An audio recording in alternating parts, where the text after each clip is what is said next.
Hey there! Ever wanted to contribute to open source projects on GitHub, but felt lost because you don't know Git or coding? Well, I've got great news for you. You can actually help out on many open source projects without being an expert in GitHub, Git, or even coding. Intrigued? Let's dive in. First off, what's Git and GitHub?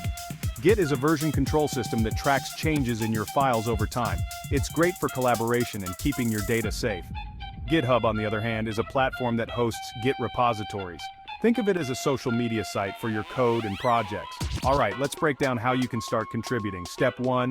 Register with GitHub. It's super simple. Just head over to github.com, sign up with your email, and verify your account. Boom, you're in. Next, find a repository to contribute to.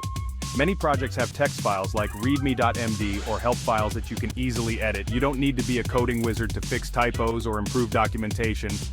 Just look for the Fork Me on GitHub link on a project's website. This takes you to their GitHub repo. Now let's edit a file. Once you're in the repository, use the file browser to find the file you want to edit.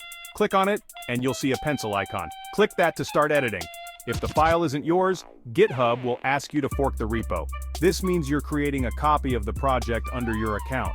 Make your changes using the browser-based editor. It's a simple text box. Fix that typo or update the information. Done? Click Commit Changes. Add a brief description like fix typo and hit Propose Changes. You're almost there. Click Create Pull Request on the next page. This lets the project owners review your changes. If they like what you've done, they'll merge your changes into the main project. Congratulations, you've just contributed to an open source project. What happens next? The project maintainers will review your pull request. If everything looks good, they'll merge it, and your contribution is official. You can then delete your fork, or keep it for future contributions. And there you have it. You've contributed to an open source project on GitHub without knowing much about Git or coding. There are plenty of ways to help out, from fixing typos to translating text. So, don't be shy. Jump in and start contributing today. Thanks for watching. If you found this helpful, make sure to like, subscribe, and hit that notification bell for more awesome content. Until next time, happy contributing.